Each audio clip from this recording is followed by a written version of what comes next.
What is iceberg thinking?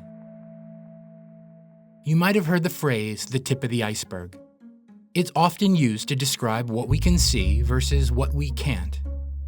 Like an actual iceberg, the part we can observe is only a sliver of what's hidden beneath the surface. Iceberg thinking is about questioning the world around you.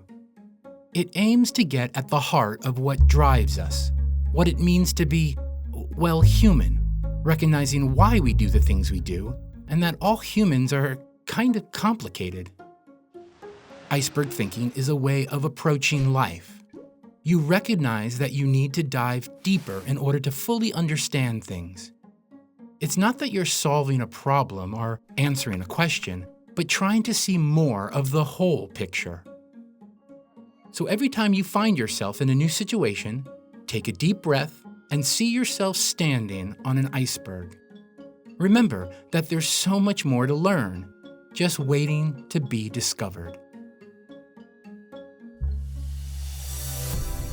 GCF Global, creating opportunities for a better life.